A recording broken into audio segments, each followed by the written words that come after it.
I'm your host, Alton Hill, and we are uncovering ways to increase your worth, not only monetarily, but most importantly, through fulfillment. This podcast is about learning from those who've been successful and modeling their characteristics. Come along as we learn together and explore different strategies, not only to grow wealth, but how we can stay fulfilled while we're doing it. We have several other podcast episodes. They're available on iTunes. You can also find them at futuremoneytrends.com. You can also find them on the Future Money Trends YouTube channel. So while this podcast is a great way to pick up tips for wealth building, if you're not already subscribed, please go to futuremoneytrends.com, type in your email, get subscribed to our free newsletter. Some of the things that we talk about on this show are more theory of success principles. And sometimes we have people on the show who are successful and they tell their story. But today we have someone special. And while we are going to cover some theory, we're also going to talk about some real life specifics, some tactical ways that we can improve ourselves so that we can be better overall, which in turn helps improve our mindset and allow us to become more effective at pursuing our passion. Today, we have Scotty Studer. He's an IT geek, father, and author of the book, Small Changes, Big Results, 26 Simple Changes to Improve Your Faith, Finances, Health, and Relationships. So this is someone who's super passionate about growth and helping others achieve their potential. Scotty, welcome to the show. Alton, it's great to be here, man. Appreciate that introduction. Oh, yeah. So everyone, I've read the book and it's an awesome book.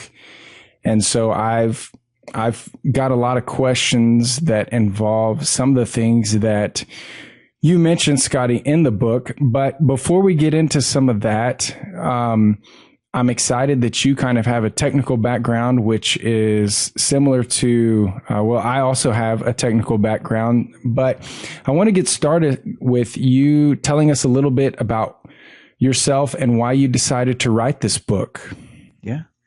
Yeah, sure. I'd be happy to. So, I've been in the IT industry for almost 20 years now, and kind of worked my way up through that. Started in the late 90s doing PC help desk repair, right? So when somebody can't log into their Windows 95 workstation, I would go and try to help them out, which, it's funny to kind of sit back and relive that.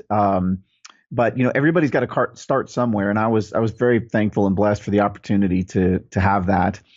And, as the years gone on, I was really happy in my career. I still am happy in my career. I really enjoy what I do. I'm a little bit of a nerd, a little bit of a geek, like I said. And I like helping folks and I like fixing things from an intellectual kind of technology perspective. And that's kind of driven me, over these 20 years and a couple of different pivots, I guess you might say, within the career of IT, right?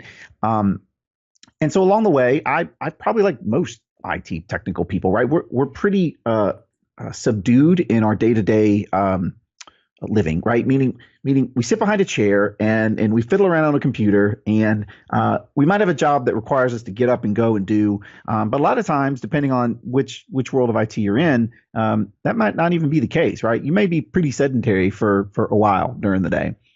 And, as life went on, I kind of found myself running into various little health issues. And I mean, they weren't anything extreme. For instance, about 12 years ago now, I had a sleep study done. So I've always struggled with sleep and getting really good rest. And working with a doctor, they said, why don't you get a sleep study done?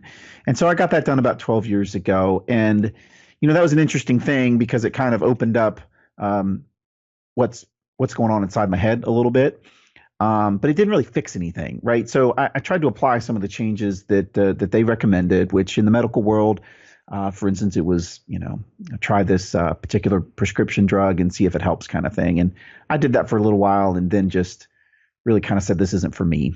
And then as kind of life went on again, I found that from that sedentary lifestyle, my health was kind of taking a nosedive. I was not in great shape, put on some weight over those, 15 years, if you will, of not doing much. And so about back in 2012, I got introduced to a friend who really tried to take some better steps for their health, meaning they were taking a proactive approach with nutrition, as opposed to, what you hear marketed on TV as far as dieting and those kinds of things. And it resonated with me because um, I don't know about you, but I've tried different things in the past and always seemed to fall off the wagon. But this was a little bit different because it was more about really putting your body in the best position with nutrition. And I said, I want to give this a try. This could be really, really helpful. And it has been. And I mentioned those two events because I talk about a couple of those things in the book itself in some more specifics. But really, when I think about kind of my life and my career, all of that together was kind of leading me up to where I was, right? And I think that's important it was important for me to realize, and it's important message, I think, for all of us to realize. I was having a conversation with a friend of mine today at lunch, and I think that we as a society sometimes, really have a hard time understanding kind of where we are and how we got there. And what I've tried to do, at least, is take an honest look at that for me and myself personally. And, there's some big events that kind of stand out, right? The sleep study was one. In 2008, I got pretty hit hard by the financial crash. I don't know about you, but we can talk about that a little bit too, right? Because that was kind of a pivotal moment for me. And then in 2012, with this kind of reshift and focus to some changes in my health, right? Those are kind of three events that happened along the way that really didn't have anything to do with my career per se, but they were really more about lifestyle and things that were going on in my life personally. And so, kind of that culmination of events led up to last year.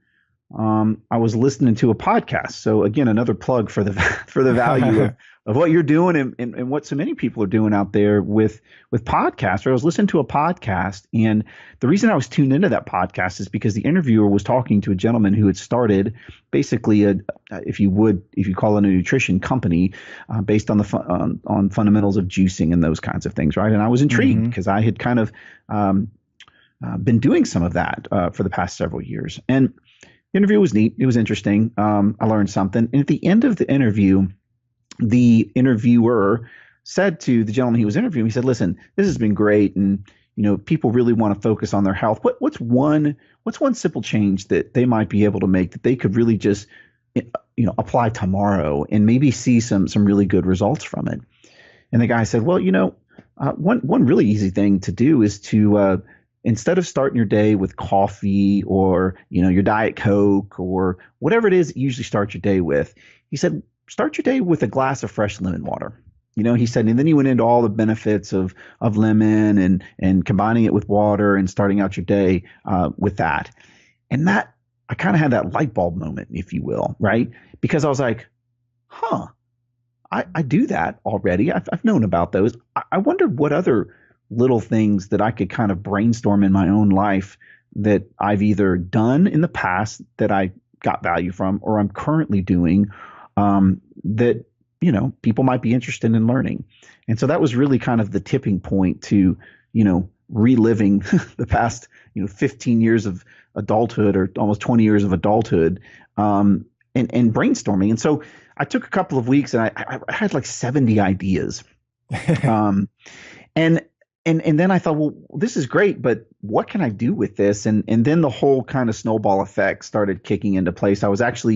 I'm on several different email lists for various things I'm interested in, as I'm sure you are too, right? And so one of the guys that I'm part of his email list sent out an email about what they call a self-publishing school. Basically, it was a gentleman who was doing this school to take you from nothing or an idea to publishing your book on Amazon. And I thought, wow, well, this timing couldn't be any better. I've been sitting here for 2 weeks brainstorming these ideas, and now I have this opportunity to really learn. So I didn't have to figure it out from scratch, right? Yeah. But to learn the right way to take your idea and bring it to market.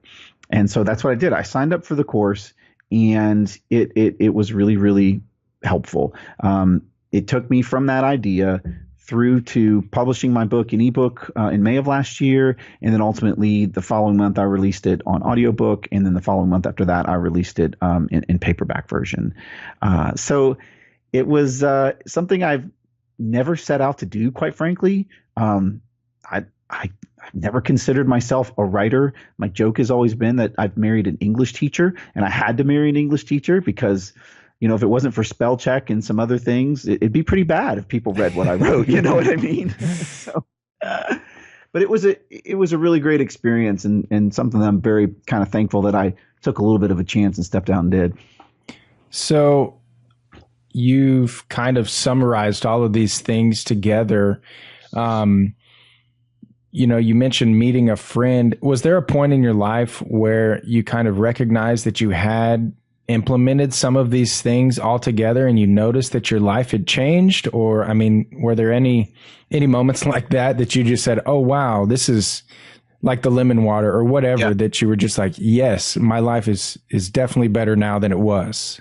Yeah, certainly. Some of these things that I kind of talked through in the various chapters, I realized I'd been doing all along, almost like, well, this seems like the right thing to do, so I'm just going to do it.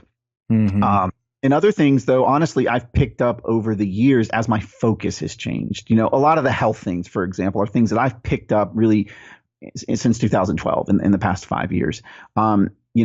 Even some of the relationship things, though, I've been a parent now. My daughter's going to be 16. And so I've been a parent for almost 16 years now. So some of the things that we talk about from a relationships perspective and have been married almost 20 years, right? Obviously, those things I've kind of picked up along the way or tried and given it a good effort to see what works and what doesn't. Many of the finance things, though, that I talk about are some of those things that I've done for a while now. One of them, just to use as an example, is this idea of writing down your spending. So it's a chapter where I focus on how anyone can take a simple step, a small change, if you will, to understand better where their financial picture is. Because I don't know about you, and I know you really focus on finance and stuff, but I bet you run into some people when you're having a conversation with them who have no clue as to their flow of money every month, right? They get it and they spend it, right? But definitely. But if you were to try to say, well, how much money are you spending on blah blah blah, like they would have no clue. And so that hasn't been a struggle for me, because literally from the time we got married and graduated college, because I was kind of the nerd, right? I've literally kept a budget spreadsheet every single month that I do, that I reconcile.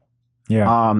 And it's been something that, quite frankly, some people find crazy. In fact, I was having a conversation with a coworker. We had a day trip to and from a place we were going, and we were in the car for like 2.5, 3 hours each way. And so the topic of money and spending and that kind of stuff come up, and I just kind of mentioned that, and he was floored by it, and that was kind of a shock for me, because I'm sitting here thinking, well, doesn't everybody keep track of their money? Doesn't everybody know where or at least have an idea? And obviously that reality is no.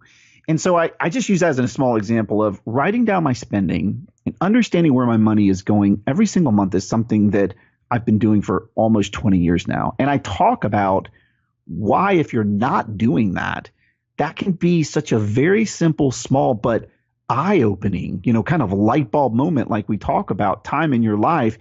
If you will take, and I just suggest, listen, 5 minutes, 10 minutes, the end of the day, just write down what you spend money on, right?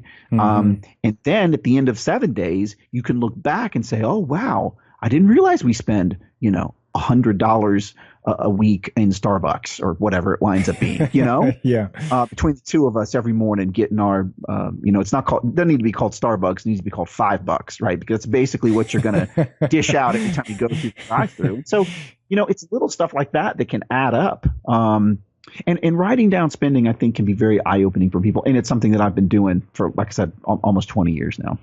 Yeah, I think that's some great advice. Another thing that you mentioned on the kind of the finance side in your book is this idea of a PayPal credit or debit card. Yep. And if you don't mind, I'd like you to share a little bit about that, because when I read that, I was like, wow, there's more money right there. I don't have to change a single thing and I'll have more money. And Yeah. I mean, those types of things, when I come across them, I'm like, this is awesome. And we need to talk about that. So if you would. Absolutely. It's one of my favorite suggestions, right? So everybody understands credit card and reward programs, right? They've been out forever. Whether it's your favorite airline, your favorite clothing store, your favorite whatever, fill in the blank, right? You can sign up with a credit card and get reward points that you can redeem for whatever it is. I have one of those. I have a card for the airline that I typically fly, and I use it for some purchases, right? But what's interesting with PayPal is you don't have to have a credit card. It's not a PayPal credit card. It's actually what's called a PayPal debit card. And if you have a PayPal account, you tie your PayPal account to your primary checking account. And if you get the PayPal card, you basically don't have to keep any money in the PayPal account itself. So again, we're not talking about transferring money from, primary checking account to PayPal account, because that's a big pain in the butt. And I didn't want to do that, right? But with this PayPal account, you basically just use it as it's a debit card, but you run your transactions as credit, right? So when you go up to the register, do you want to pay with credit or debit, right? You choose credit. Well, if you do that, PayPal then does that transaction and basically just pulls the money out of your checking account directly. So again, it takes 2 to 3 days for it to clear your bank and you see it, clear the charge, but you don't have to keep any money in the PayPal account itself. And in doing that, PayPal, as long as you run it as credit, is going to pay you 1% back for every transaction that you've done on that card that month. So, I mean, the math is pretty simple, right? If I'm spending $1,000 on eating out and clothes and Starbucks and whatever else I spend money on in the week or in the month, then at the end of the month, PayPal is going to, transfer $10 to my PayPal account, in which I immediately transfer from my PayPal account to my checking account. So it's to your point, and I talk about at the beginning of the chapter, it's this idea of multiple ways of using your money, or what's called velocity of money. And I love that idea, because how can I take the same dollars and have it achieve multiple goals for me? I mean, by the way, that checking account that I'm using, it's an interest-bearing checking account. Now, Alton, everybody knows the fact that it's very little interest-bearing on the checking account, right? Sure. So let's be real there. But the point there is I'm getting a little bit of interest every month for the checking account, and I'm actually getting a lot more by just using this PayPal, running it as a check card in a credit process, and they're paying me 1% back on every purchase that I make. Yeah. So how long have you been doing that? Yeah. I've probably been doing it for 3 or 4 years now. I had a PayPal account forever, just back in the day when doing stuff on eBay, and it's how I kind of got started with it. And it really sat there dormant and didn't do much. And I'm racking my brain trying to remember. It probably came through their marketing, quite frankly, as a PayPal customer, right? That said, hey, sign up for one of our debit cards and we'll pay you 1% cash back on all your transactions. And I was like, oh, well, that's kind of interesting, because a lot of these cashback cards, the credit cards, they'll pay you, 1% on this or 3% on gas, but they cap you out. Like it's $1,500 spent in a quarter or something like that, right. $500 a month. So you're basically, the most you're going to get is whatever, $15 or something like that. But this there's no limit on. So, I mean, obviously the numbers can add up quite nicely for, a little 10, 20, $30 a month that they're giving you for using their card. Right. Definitely. No, I think it's a great idea. And I just read about it the other day, but I'm definitely going to try to implement that strategy. Yeah. It's just another option, it's just another option. And it's something that really anybody can do. Sure. So, we've talked about you writing this book and some of the things in there. How is it that you came to write that book? In other words, you're wanting to give back to people so much that you took the time to write all of these things down. Yeah. And I'm just wondering if you can talk a little bit about, surely there were reasons, there were thoughts in your head about why you shouldn't. And how did you move through that to say, no, you know what, I'm going to do it. And I'm going to, I'm going to give this back. Yeah, yeah, and it's important that you brought that up, right? Because truly, you know, my motivation for all of this is, I don't consider myself a genius. I don't consider myself this great intellectual person. Like I said, I didn't even consider myself an author, for crying out loud. But as I kind of went through this exercising of brainstorming, I thought, you know what? I bet there's people out there who've never thought about this before. And I know there's people out there who, and let's use the example of health. I know there's people out there who have done the whole diet thing, fallen off the bandwagon, and then gained all the weight back, right? I mean, Right. I've done that before. I've known plenty of friends who have done that before. And so my motivation kept coming back to, there has to be a simple way to step into change that allows me to try something out for a period of time and decide, you know what, this is something that is pretty simple. I see the value in doing this for 7 days, 10 days. Well, heck, I'm just going to keep on doing it, kind of thing. And that was really kind of my motivation for it, because I could relate to the people who have, committed to going to the gym 3 days a week, right? That lasts for what, if you're lucky, a month, you know what I mean? Kind of thing. Sure, sure. Probably more like 2 weeks, and you're done with all of that, because it's too big of a change to make. And so what I really, really hit home, and I try to hit home in the book, is it doesn't have to be giant leaps. It can literally be these small changes. And over time, given enough time, you could lead to some tremendous results in each of these different areas that I talk about. And I'll be honest, faith, relationships, health, and finance to me are top priorities in my life. And I venture to say that they're probably top priorities in many people's lives. So I felt like it was a message that would resonate with people. Maybe they're not in any kind of relationship. Maybe they're still single, right? And so maybe the relationship section, maybe a little bit about kids and about wife, spouse, is not applicable to them. But everyone has a health, right? Everyone Sure. has finance. And so, and most people would probably acknowledge that they could make some improvements in one or all four of these areas. So I really did try to approach it with a heart of service, because I wanted to get the message out there to help as many people as possible. Now, to your other question around how I kept going, and this is me being real, is I needed accountability to keep going, quite frankly, right? And so I used the course that I mentioned, that self-publishing school course that I mentioned, as a means to keep me accountable. And here's how.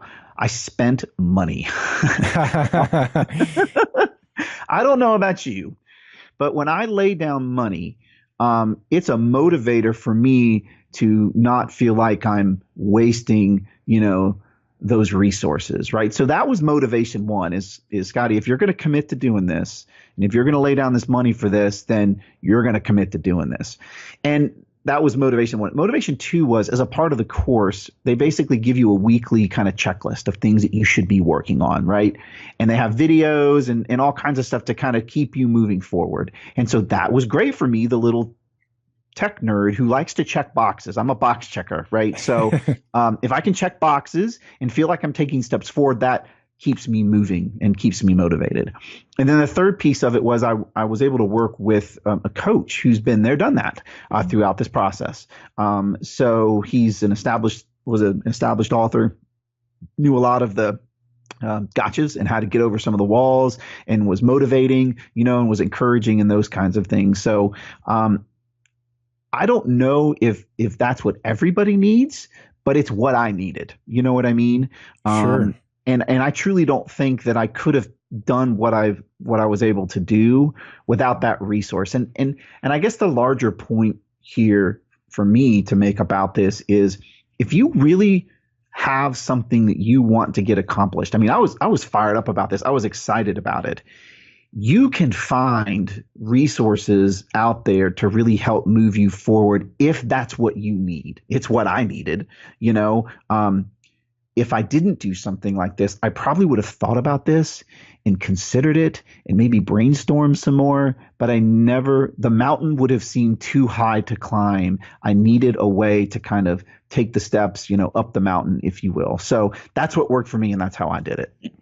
Yeah, and we've talked about on the show before about having mentors and networking. And so it seems like that this resource for you was really a form of a mentor, right? Absolutely. Someone who had done it and someone who could walk you through it, because it sounds like that you're doing something that was outside of your comfort zone. And very much so. And I think that that's great, especially people who are aspiring to better their life. You have to be willing to step out there, and it's a lot easier to do it when you have somebody else holding your hand. You talk about working out, right? You get a workout partner, if they're showing up to the gym and waiting on you, it's a little more incentive for you to show up. So it seems like even though, in some ways you may have struggled to complete the book, that you're passionate about helping other people. Do you see this as a direction that you're trying to pursue, or try to monetize this, or write another book even? I mean, I think, 26 ways? So maybe you could come up with more. What's your thoughts? That's a great question, man. And this has been something that, again, being honest, that I've kind of gone back and forth, right? How can I take this and how can I add more value to people's lives? And what are some things where I could get this message out to a larger crowd? And so, the book was last year. And so this year, the focus is taking that to the next level. And in fact, I'm working with a coach again. I'm working with a mentor. I'm working with someone who is kind of in a similar position with me, right? They've got a book. They've built a platform. They've got a message. They want to serve more people. They've worked with other mentors on their own to take that core, that foundation, and reach out to the world even more. So honestly, that's kind of the bigger plan here in 2017. And I'm in that kind of brainstorming phase right now. Where I'm considering things like, okay, well, can we take the message of the book and share it with people through, giving talks about it or something, like getting out in the community and sharing the message through something like that. One idea is to do a course where, you take some of these ideas and maybe expand on it a little bit. And that's something with some worksheets, so that somebody can really say, okay, I want to take it to the next level and I really want help implementing this kind of stuff. There's also personal accountability and coaching services that I could offer, kind of thing. So there's definitely avenues that I am right now brainstorming and trying to figure out what's going to be the best fit for me. And I'm actually, again, I'm using a mentor, I'm using a coach to do that because I've kind of been thinking about it, in my opinion, for far too long. And in order for me to take actions to move forward, that's why I'm working with someone like this. So I'm really excited about it. You're kind of the first one that I've shared this with, quite frankly. Well, thank you. But it's a great question, because my goal ultimately is to help more people, and getting this out there was step one. And now I'm getting excited and fired up about what the next phase of this journey looks like. Well, I think you should definitely consider it. I know for me, it was a great book. And for, I don't know how many people out there that really like to read, but I'm one of those people that I enjoy a podcast, one, for the value it brings, but two, because it's hard for me to sit down and read through an entire book. Yeah. Your book is what I would consider an easy read and, very to the point, which I thought was great. One other thing that I did want to mention, and you can comment on it if you want, but one of the things that you include in there is about sleep. And I would say that all of us who are aspiring to be better, who are trying to bring more value and, get closer to the level of success, get closer to our goals, sleep is an important thing. And sometimes I feel like it's, it's opposed to me accomplishing things. It's like, why do I have to sleep? And so last night I'm laying in bed and my brain's just spinning 1,000 miles an hour like it does every night. Yep. And there's a part in your book that talks about these breathing exercises. And I'll tell everyone that when I read through this section, I'm kind of like, I'm that skeptical guy that's sitting there going, look, I'm not the yoga man here. I'm not gonna, but my children are not going to sleep. So I tell them like, hey, you need to do these breathing exercises.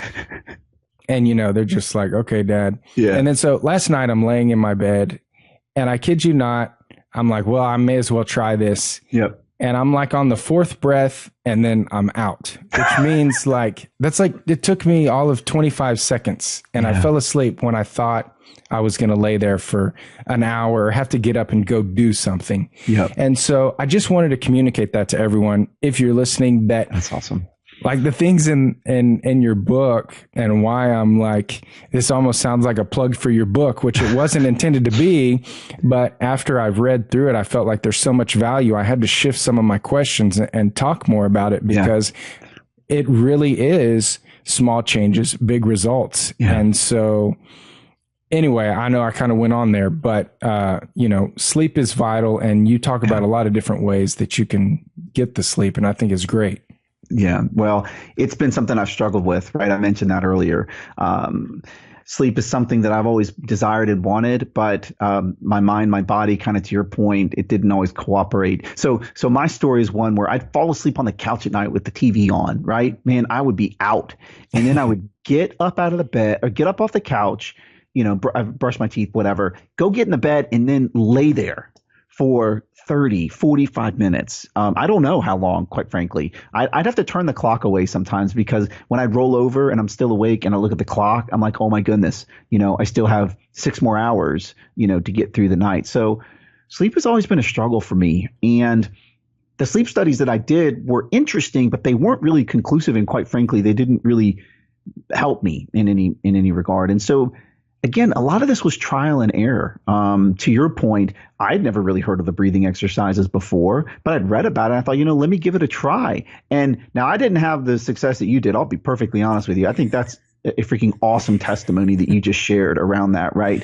But I still felt as though I was in a more relaxed state and I could kind of shut my mind off just by doing that a few times. And the other thing that I focus on in there is setting the environment for sleep, right? This to me is one of the critical things that people are not doing. So I talk about setting the environment, meaning for me, we use blackout drapes. So I make the room as dark as possible. We have a white noise machine that creates that ambient white noise. So because the car is driving by, the crickets, right? Anything was keeping me awake because I'm a pretty light sleeper. We talk about the breathing exercise to kind of set your mind to a better environment to sleep to. So, I mean, I'm all about the environment and making the environment the best that you can because, too many people, we've got TVs going on in our room. We've got phones next to our desks or iPads or whatever the case may be, right? And it doesn't take much research really that anybody can do through some Google searching to see that that's not really setting your mind and brain up for a successful night's sleep. You know what I mean? For sure. For sure. So I do. I focus a lot about environment, and I feel like if you can set the environment right, that you can achieve better sleep than you probably have before. And quite honestly, I say laugh at this that you will, but I'm usually in bed by 10 o'clock and I'm up at 5 o'clock every morning. And I have kind of an evening routine and a morning routine that I do to try to finish my day well and to set my day up for success as well. And, some people I mention that they're like, well, man, I don't go to bed till, midnight or something like that. Mm-hmm. And I'm up at 5 o'clock. And I don't know how people function like that for me personally, but I know it's rampant, Sure. Yeah, I heard Arnold Schwarzenegger talking about he gets 6 hours of sleep. No matter when he goes to sleep or where he is, he's 6 hours and he's up. But well, this has been great. Scotty, is there anything else that you want to leave our listeners with before we let you go?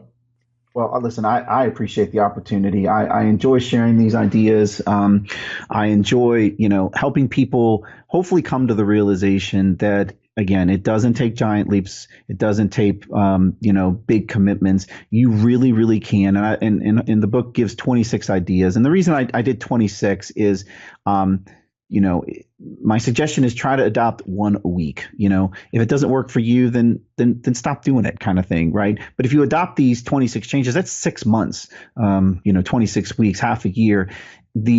The difference you'll see in yourself as a person, if you kind of stick with them as they build on each other every week, is going to be remarkable. And you're going to see these changes in 4 really important aspects of your life. I know they have for me, and I've heard testimonies from folks who have read the book and really tried to apply them and how they have for them. And so I'm just excited to get the message out. And what I'd like to do, if it's okay, is just offer your audience a special discount. If you go to my website, which is just my first and last name, scottystuder.com, there's a little tab up there for the books, and I've got both the ebook, the paperback book, and the audio book right there on the website. And I want to give your listeners just an easy 20% discount on the books. So if you just type in the coupon Alton, your first name, ALTON, and then 20, Alton 20. If you'll plug that into the coupon code at the checkout, I want to share that with your audience, just so that they know that I want to get this message out, and I'm happy to do that and excited about this opportunity. Yeah, well, thank you so much for that, and I'll just encourage everyone to check it out, because to me, I've had the books that I've read, if you can just get one little nugget from it, it's usually worth the cost of the book, right? So, and I think that you have much more than one in there. So yeah, everyone go and buy Scotty's book, because it's going to be well worth the investment. Awesome. Thank you again for letting me share this with your audience, and everyone. They can contact me from the webpage as well. I love to hear success stories or engage further. As folks want to talk about this a little bit more. It's exciting. Yeah. Well, thank you so much for being on the show. Yes. Thank you for having me. So I hope that everyone enjoyed that interview with Scotty Studer as much as I did. I hope that you got a lot out of it. So just some closing comments. I don't know if everyone is going to go out there and write a book, and we can see that it wasn't Scotty's plan to go and do that, but he had certain experiences, he had certain skills and passions, things that were important to him, that he found interesting, and he found a way to share that with the world. And I think that is a lot of what this podcast is about. We may not all go start podcasts. We may not all go and write a book. But the point is that whatever it is that you're good at and that you love, those things that you're passionate about, you have to express that. And if you put that out there, good things will happen. So for me, that's my main takeaway today, is that even Scotty mentioned that he's not an author. He's, claiming that he's not that guy originally, but he had a passion and he followed it. And as far as I'm concerned, he's impacted my own life.